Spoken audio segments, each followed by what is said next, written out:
이렇게 읽겠습니다. 석 달쯤 함께 있다가 집으로 돌아갑니다. 아멘. 누가복음 1장 46절부터 56절까지 본문입니다. 내 영혼이 주를 찬양하다. 내 영혼이 주를 찬양하다 라는 말씀의 제목입니다. 46절과 47절을 보겠습니다. 마리아가 이르되 내 영혼이 주를 찬양하며 내 마음이 하나님 내 구주를 기뻐하였음은 이라는 말씀으로 찬양의 노래가 시작이 되고 있습니다. 하나님의 말씀을 믿는 자, 하나님의 구원을 소망하는 자, 어떠한 반응으로 변화가 나타나는지를 마리아를 통해서 소개하고 있는데요. 그는 기쁨으로, 영혼으로 내 영혼을 주를 찬양하는 자로 이렇게 나타나고 있음을 우리 가운데 증거합니다. 하나님의 말씀이 이루어지고 그 약속의 말씀을 붙드는 구원의 백성이 백성에게 허락하는 선물이 무엇이냐? 찬양하게 된다라는 거죠. 구약에서 모세도 동일하게 노래하는 장면을 우리는 기억합니다. 출애굽기 15장 1절에 보면 이때 모세와 이스라엘 자손이 이 노래로 여호와께 노래하니 일렀으되 내가 여호와를 찬송하리니 그는 높고 영화로우심이요 말과 그 탄자를 바다에 던지셨음이로다. 자, 하나님을 노래하는 자가 된다는 거예요. 자, 이것이 말씀을 붙잡고 믿음으로 반응하는 그 말씀이 내게 반드시 이루어지리라고 믿은 자들에게 허락되신 하나님의 선물이 되고 있다라는 것이죠. 사무엘을 상에 보면 한나도 또 동일합니다. 아들이 있을 것이다 라고 약속을 받았죠. 그랬더니 한나가 기도하여 이르되 내 마음이 여호와로 말미암아 즐거워하며 내 뿔이 여호와로 말미암아 높아졌으며 내 입이 내 원수들을 향하여 크게 열렸으니 이는 내가 주의 구원으로 말미암아 기뻐함이니이다. 이렇게 동일하게 고백하고 있습니다. 모세도 말씀을 따라 구원을 받았더니 하나님을 노래하였고 한나도 말씀을 따라 약속을 받았더니 그도 노래하는 자가 되었다는 거죠. 노래하는 자의 대표적인 사람이 바로 다윗이었죠. 다윗 시편 150편 마지막에 보면 할렐루야 그의 성소에서 하나님을 찬양하며 그의 권능의 군창에서 그를 찬양할지어다. 그의 능하신 행동을 찬양하며 그의 지극히 위대하심을 따라 찬양할지어다. 자, 이렇게 선포하고 있습니다. 하나님의 거룩한 백성인지 아닌지를 어떻게 하느냐? 찬양하는가? 내 안에 내 영혼이 찬양을 하고 있는가? 이것을 통해 우리 하나님을 기뻐하는가를 통해서 우리가 이것을 확증할 수 있을 것입니다. 왜냐하면 하나님은 분명히 이사야 선지자를 통해서 우리를 왜 만들었는지, 왜 부르셨는지를 가르쳐주고 있기 때문입니다. 이사야서 43장 21절 이 백성은 내가 나를 위하여 지었나니 나를 찬송하게 하려 함이니라. 하나님께서 자신의 백성을 지으시고 만들으셨는데 그 목적이 찬송하게 하려는 것이에요. 자, 우리로 하나님께서 부르셨는데 우리의 입술 가운데 찬양이 터져나오고 기도가 터져나오고 예배로 나오게 되는 것은 이것이 바로 하나님께서 주신 선물을 받은 자들에게 나타난 특징이 된다라는 거죠. 이전에는 말씀이 없었습니다. 찬양을 하고 싶어도 찬양이 안 돼요. 아시다시피 찬양은 다 구전이잖아요.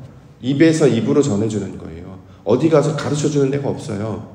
그렇죠? 우리나라 판소리도 똑같죠. 학교가 있어서 어디 학교에서 하거나 독학으로 할 수 있는 게 아니라 그 아는 노래를 아는 사람이 우리에게 전달을 해줘야지 노래를 그대로 선창하고 복잡하고 따라한단 말이죠. 그래서 모세의 노래 끝나고 나면 미리암의 노래가 이제 울려 퍼지죠. 그때 미리암이 선창하고 여인들이 이제 화답하는 그러한 모양으로 선창하고 후창하고 그러니까 노래를 전하고 노래를 받는 것으로 배우는 것으로의 모양으로 하나님을 찬양하는 자는 어떻게 그것이 이루어진지를 가르치고 보여주고 있습니다. 노래는 하나님께서 가르쳐 주시지 않으면 우리는 결코 감당할 수 없습니다. 그런데 우리가 노래하게 됐잖아요. 더 나아가 하나님을 노래하게 됐잖아요. 하나님 누구신지를 어떻게 합니까? 그를 어떻게 찬양할 수 있습니까? 직접 경험했기 때문에 내가 보았고 내가 들었고 내가 겪었기 때문에 그는 영화로우심이요 말과 그 탄자를 바다에 던지셨다. 보았기 때문이고 내 입이 내 원수를 향하여 크게 열렸으니 내가 주의 구원으로 말미암아 기뻐하기 때문이다 라고 경험했기 때문이고 성소에서 그의 하나님을 찬양하라 그의 궁창에서 그를 찬양하라 그의 능하신 행동을 찬양하며 위대하심을 따라 찬양하라 라고 하는 것은 그가 직접 겪었기 때문이었습니다. 우리로 찬양한다는 것은 지휘자에게 반주자에게 악보를 보고 배우는 것이 아니라 삶을 통해서 역사하시는 그 하나님을 실제로 보고 듣고 겪음으로 말미암아 그의 이름을 높여드린다는 것으로 우리로 찬양하게 하신다는 것이죠. 그러므로 찬양은 우리가 성탄절에 받는 가장 귀한 선물이 되는 줄 믿습니다. 이걸 다른 말로 하면 예배라고 말할 수 있겠죠. 우리가 매일 나와서 예배하잖아요. 기도하고 예배해요. 이게 하나님께서 우리 가운데 허락하신 크리스마스 선물과도 같은 것이죠. 아니, 이 피곤한 시간에, 이 어려운 시간에 노래가 어떻게 나옵니까? 우리가 노래를 반주에 맞춰서 내 노래적 재능을 뽐내려고 하는 게 아니라 하나님의 이름을 계속 부르는 거잖아요. 고백하고 그가 하신 일을 우리가 증거하고 하는 것은 그의 말씀이 내 안에 살아있음을, 내가 원래 말씀이 없는 자였는데, 하나님이 없는 자였는데, 빛이 없는 자였는데 말씀을 가지게 되니까, 그것을 가지게 되면 그 말씀이 나에게 작동해서 나를 깨우고, 그 말씀이 나를 인도하시고, 그 말씀을 따라서 나의 어떤 여건이나 조건은 그럴 수 없는 상황입니다만, 그 다음에 하실 일을 기대하면서, 앞으로 하실 일을 기대하면서 그 일을 먼저 준비하는 자로 예배하게 하시는 것은, 이것이 하나님의 백성을 지으시고 부르시고 인도하셔서 마침내 구원의 법을 허락하시는 하나님의 은혜의 선물인 것을 우리로 먼저 맛보아 알게 하여 주시는 것입니다. 이것을 우리가 다시 한번 붙잡고, 다른 것과 우리가 타협할 수 없습니다. 예배만큼은, 찬양하는 것만큼은 결코 포기할 수 없고 놓칠 수 없습니다. 그러므로 이것이 얼마나 귀한 일인지, 우리가 새날이 밝았는데 가장 먼저 하나님 앞에 나오는 자로 부르심을 받았단 말이죠. 이전에 우리가 이렇게 안 살았단 말이에요.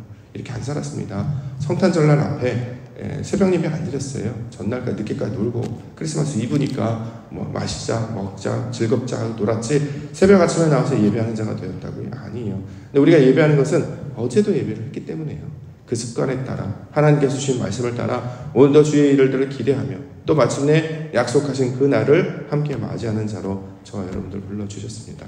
그러므로 이 성탄절에 새벽의 아침을 다시 한번 기억하고 찬송하게 하시고 예배하게 하시고 주의 말씀을 듣게 하시고 기도하게 하셔서 하나님의 나라 백성으로 삼아주셨사오니, 이제 주가 오실 일을 준비하며 맞이하며 예배하는 자로 살게 하여 주시옵소서. 이렇게 기도 가운데 나아가시는 우리 믿음의 성도님들 교회 되기를 주의 이름으로 축원합니다. 자, 찬양하는 자를 통해서 나타나는 하나님의 증거 48절부터 보겠습니다. 48절을 함께 읽을게요. 시작. 그의 여정에 비천함을 돌보셨습니다. 보라, 이제부로는 만세 나를 복이 있다 일컬으리로다.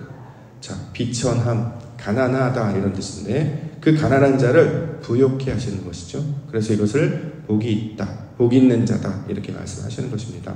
예수님께서 이 땅 가운데 오셔서 산상수훈을 통해서 가장 먼저 주셨던 말씀, 마태복음 5장 2절이죠.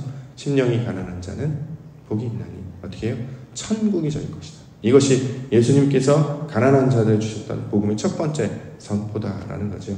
가난한 자, 말씀이 없다는 거잖아요. 근데 그에게 말씀을 주셨어요. 하나님이 없어서 가난한 거예요. 물질이 없어서 가난한 게 아니라 하나님이 없는 자를 가난하다는 거예요. 그래서 다른 이들을 불쌍히 여길 수 있는 것은 그들이 가난하기 때문이에요. 그래서 긍휼히 여기다는 거죠. 하나님을 알지 못하기 때문에 저럴 수밖에 없는 거예요. 하나님을 알았다면, 하나님을 겪었다면 그렇게 살지 않아요. 근데 하나님을 겪은 적이 없고 본 적이 없고 경험한 적이 없으니 그렇게밖에 살아갈 수 없다는 거죠. 그런데 그와 같은 자들, 살았던 자들이 우리 되었는데, 그래서 이를 비천하다고 하는데 돌보시고 우리 가운데 말씀을 허락하여 주셨습니다. 그러므로 우리가 이제 마리아가 아이를 얻게 될 것이다 라고 했던 것처럼, 엘리사벳도 그 말씀을 듣고 복중에 뛰노는, 자기에게도 동일한 성령의 역사가 나타나는 것을 경험하는 것을 알게 하시는 것처럼, 우리에게도 하나님의 말씀을 들려주실 때마다 우리의 심령기 구은 곳 가운데 이제 말씀이 살아있으니 말씀을 들을 때마다 쿵쾅쿵쾅 반응하는 자로 우리를 살게 해주실 줄 믿습니다. 이걸 살아있다라고 이야기하고 이걸 믿음이 있는 자다라고 이야기한단 말이죠. 성경에서는 믿는 자들에게 구원이 있을 것이다 라고 약속을 해주셨기 때문에 이 말씀을 붙잡고 나아갈 때 구원의 영광을 목격하게 될 줄 믿습니다. 자, 이것을 붙들고 나아가기를 원합니다. 그 하나님이 하시는 일을 큰일이다 이렇게 설명하는데요. 49절 함께 읽겠습니다. 49절 시작. 능하신 이가 자, 큰일이라고 이야기했습니다. 큰일, 성경에서 말하는 큰일은 하나님이 하시는 일을 큰일이라고 이야기합니다. 따라서 사람이 하는 게 아닙니다. 사람이 할 수 있는 정도의 수준을 가리키는 말이 아닙니다. 큰일이라고 말하는 것은 반드시 하나님만이 하실 수 있는 그 일을 가리키는 말로 우리가 그것을 이해해야 한단 말이죠. 자, 사전에서 사람이 하는 것이 아니라 하나님이 하시는 일을 사전에서 뭐라고 부를까요? 그걸 기적이라고 부릅니다. 기적이란 사람이 아니라 신이 하는 일을 말한다. 사전에 그렇게 정말 기록이 되어 있어요. 자, 그러면 성경에서 하나님께서 하시는 그 큰 일이란 기적을 행하시겠다라는 말로 우리가 이해할 수 있겠죠. 우리가 기대할 수 있는 기적이 뭡니까? 우리가 기대할 수 있는 기적은 다른 것이 아니고요. 사람이 변화되는 것이 기적입니다. 내가 변하는 거예요. 내가 어떻게 변하죠? 50평생 이렇게 살아왔는데, 60평생 이렇게 살아왔는데, 어렸을 때부터 한 번도 그렇게 해본 적이 없는데 어떻게 사람이 변합니까? 살아보니까 알겠잖아요. 잘 안 변해요. 변한 것 같아 보이지만 잘 안 변해요. 그런데 조금 변화시키시는 거예요. 그 조금의 변화, 그 1cm의 변화가 완전히 새로운 것을 만들어낸다는 거죠. 99도에서 1도가 부족하면 물이 끓지 않는 것처럼 그 하나가 필요한 거예요. 그 하나. 9개 중에 하나, 드라크마 9개 중에 하나를 찾아야 열이 되는 것처럼 99개는 하는데 한 마리를 더 필요로 하고, 그렇죠? 아들이 둘이 있었는데 그 아들이 그 하나를 찾아와야 온전한 하나님의 일이 된다라는 것이죠. 그 하나가 있어야 사람이 변화되는 것입니다. 그래서 성경 계속 하나를 강조하고 있는 것이다라는 거죠. 이 기적은 사람이 변화되는 것을 가리키고 있는 말인데 우리 가운데 적용을 해보면 차원이 달라지는 것으로 설명할 수 있단 말이죠. 1차원에서 2차원, 2차원에서 3차원, 그렇죠? 3차원에서 다른 차원으로 변화되려면 완전히 달라져야 된단 말이죠. 우리가 보통 3차원까지도 잘 못 살아요. 대부분 2차원으로 살아갑니다. 평면으로 살아가요. 이걸 입체적으로만 볼 수 있어도 우리가 그렇게까지 답답하거나 무지하지 않을 거예요. 그런데 땅에서만 보니까 사방이 막혀 있으면 아무것도 안 보인단 말이죠. 입체는 뭐예요? 입체. 공간 개념이기 때문에 위로 올라가서 보면 멀리 보인단 말이죠. 근데 우리는 땅에 있는 사람이라 멀리 안 보이니까 눈에 보이는 대로 건물이 막혀 있으면 막혀 있어, 벽이야, 못 가. 하지만 위로 올라가서 보면 그 다른 세상이 있으면 우리가 알 수 있단 말이죠. 이것을 가져서 우리로 자꾸 산 위로 올라가라 라고 이야기하는 것이 성전이 산 위에 있기 때문입니다만 우리의 시야도 그렇게 확장되는 개념을 설명하고 있는 것입니다. 땅에 있는 것, 내게 익숙한 것, 내가 경험한 것만 붙잡고 살았던 사람이 이제 입체적으로 이 일을 하게 된단 말이죠. 그래서 면에서 입체가 되려면 몇 개가 필요한지 아십니까? 정육면체가 되려면 면이 몇 개가 필요하죠? 6개예요. 이게 다 연관이 있는 거예요. 6이 하나님의 형상 6째 날이잖아요. 하나님의 형상을 닮은 인간을 그때 만드시잖아요. 이게 괜히 나타나는 말이 아니라 다 이게 연관이 되었단 말이죠. 그렇게 하나님의 말씀이 우리 가운데 채워질 때 땅에 속한 사람이 하늘에 속한 사람으로 마치 날개를 달는 독수리의 날개침 같이 올라가면 하나님의 말씀으로 성전으로 올라가면 세상이 달리 보인단 말이죠. 그러면 지금까지 가지고 있었던 인식도 변화된다는 거예요.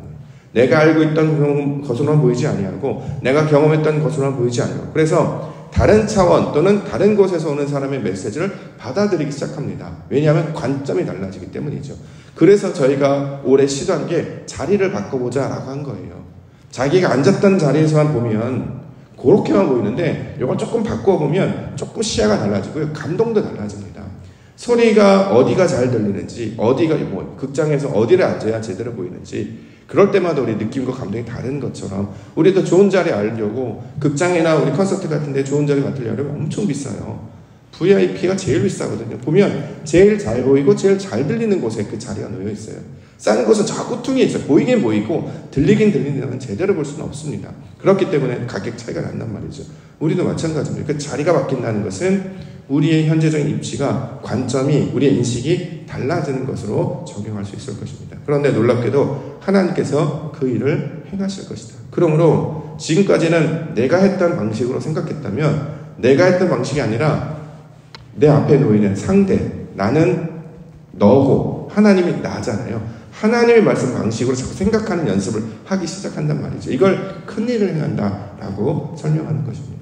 자, 그렇기 때문에 우리도 점점 하나님의 사람으로 생각하고 하나님의 사람으로 반응하고 하나님의 사람으로 나아가게 된다라는 것이죠. 이것을 우리 가운데 가르쳐 줄 때 우리가 점점 이 땅 가운데 오신 그리스도 예수를 닮아서 하나님의 기쁘신 뜻을 품고 나아가는 자로. 그래서 옛날에는 모든 기준이 나밖에는 없었는데 내 뜻대로는 밖에 없었잖아요. 내가 아느냐 모르느냐, 내가 할 수 있느냐 없느냐, 내가 그것을 받아들이냐 아니냐 이것만 있었는데 그렇지 아니하고 다른 사람, 다른 곳에서 오는 것도 받아들이기 시작하면서 이것을 감당하는 자로 바뀌게 되는 것입니다. 그래서 나중에 이 땅 가운데 그리스도 예수가 찾아올 때 사람들이 대부분 받지 않았죠. 그 연습이 안 돼 있으니까 이분이 선지자인지 하나님의 아들인지 아무도 몰랐다라는 것입니다. 그런데 이제는 2000년이 지난 지금은 우리가 그 역사를 통해서 교훈을 받고 있기 때문에 이제 준비할 수 있는 것이죠. 하나님의 말씀 붙잡고 아버지께서 하시는 말 듣고 그 말씀 가운데 나를 맡기고 순종하며 나아가면 하나님께서 원하는 모양으로 나를 바꾸어 주실 것이다. 성장케 하실 것이다. 변화시켜 주실 것이다. 기적을 행하게 할 것이다. 큰 일을 맛보게 해 주실 것이다. 자, 이것을 우리 가운데 가르쳐 주고 있는 것입니다. 마지막으로 55절 함께 읽겠습니다. 시작. 우리 조상에게 말씀하신 것과 같이 아브라함과 그 자손에게 영원히 하시리로다 하니라. 자, 우리 조상에게 말씀하시는 것, 여기서 말하는 조상, 믿음의 조상을 말하고 성경에서 나타나는 그 모세, 사무엘, 한나 이런 사람들, 그렇죠? 그런 사람들이 역사했던 것과 똑같이 아브라함에게 똑같이 역사하는데 이제 그 아브라함이 누구냐? 저와 여러분들이 된다는 거예요. 아브라함이 원래 소위 말하는 이스라엘 땅 헤브론 출신이 아니고 갈대아 땅 출신, 이방인 출신이었잖아요. 아브라함이었고 그가 아브라함이었습니다. 하나님을 알지 못했던 자가 하나님을 알게 되어서 아들을 바치는 것까지 나아가는 믿음의 조상으로 세워졌단 말이죠. 그 모양으로 우리를 만들어 주시겠다는 거예요. 그래서 그때서부터는 아브라함이 된단 말이죠. 하나님의 호흡으로 살아있는 영혼이 되게 하신다. 그 일이 실제로 나에게도 일어나더라. 말씀이 나에게 실제로 일어나더라. 이게 바로 말씀대로 하나님의 말씀 능치 못함이 없습니다. 그 말씀대로 반드시 이루어지리라 함을 믿는 자가 되는 모습을 이렇게 마리아의 찬양을 통해서 우리가 설명하고 있는 것입니다. 성경이 나타난 역사가 내 안에 이루어지는 거예요. 우리가 이것을 위해서 신앙하는 것입니다. 성경 밖에 있는 일이 일어나는 것이 아니고 성경에서 말하는 믿음의 사람들, 먼저 보여주셨던 그 믿음의 사람들의 모양들을 계속 설명해 주심으로 마침내 그 최종 목적이 어디로 향해 나아가냐면 그리스도 예수를 향해 나아가고 있죠. 그 모양을 담게 하시려고 저와 여러분 불러주셨습니다. 그래서 이제 출발하는 거죠. 아브라함부터. 그래서 그 역사가 천천히 일어나면 이것은 시작으로 시간적인 역사가 됩니다만 영혼의 세계에는 시간과 공간이 없어지기 때문에 한 번에 이루어지는 것으로 우리가 가르쳐주고 있습니다. 아브라함이 모세로, 모세가 다윗으로, 다윗이가 예수 그리스도로, 그리스도가 우리에게 찾아오셔서 그 동일한 일을 현재 맛보게 해주신다라는 거죠. 자, 이것을 우리 가운데 나의 영혼이 주를 찬양합니다 라는 말씀으로 가르쳐주고 있습니다. 오늘 이 마리아의 고백이 저와 여러분들의 고백이 되기를 소망합니다. 그 고백처럼 우리도 말씀을 붙잡고 예수가 오실 일을 기대하며 하나님의 일을 이루어내는 기적의 사람들, 그 하나님의 사람들로 만들어주실 줄 믿습니다. 이것을 소망하며 오늘도 기도 가운데 나아가시며 예배 가운데 나아가시는 우리 믿음의 성도님들 되시기를 주님 이름으로 축복합니다. 기도하겠습니다.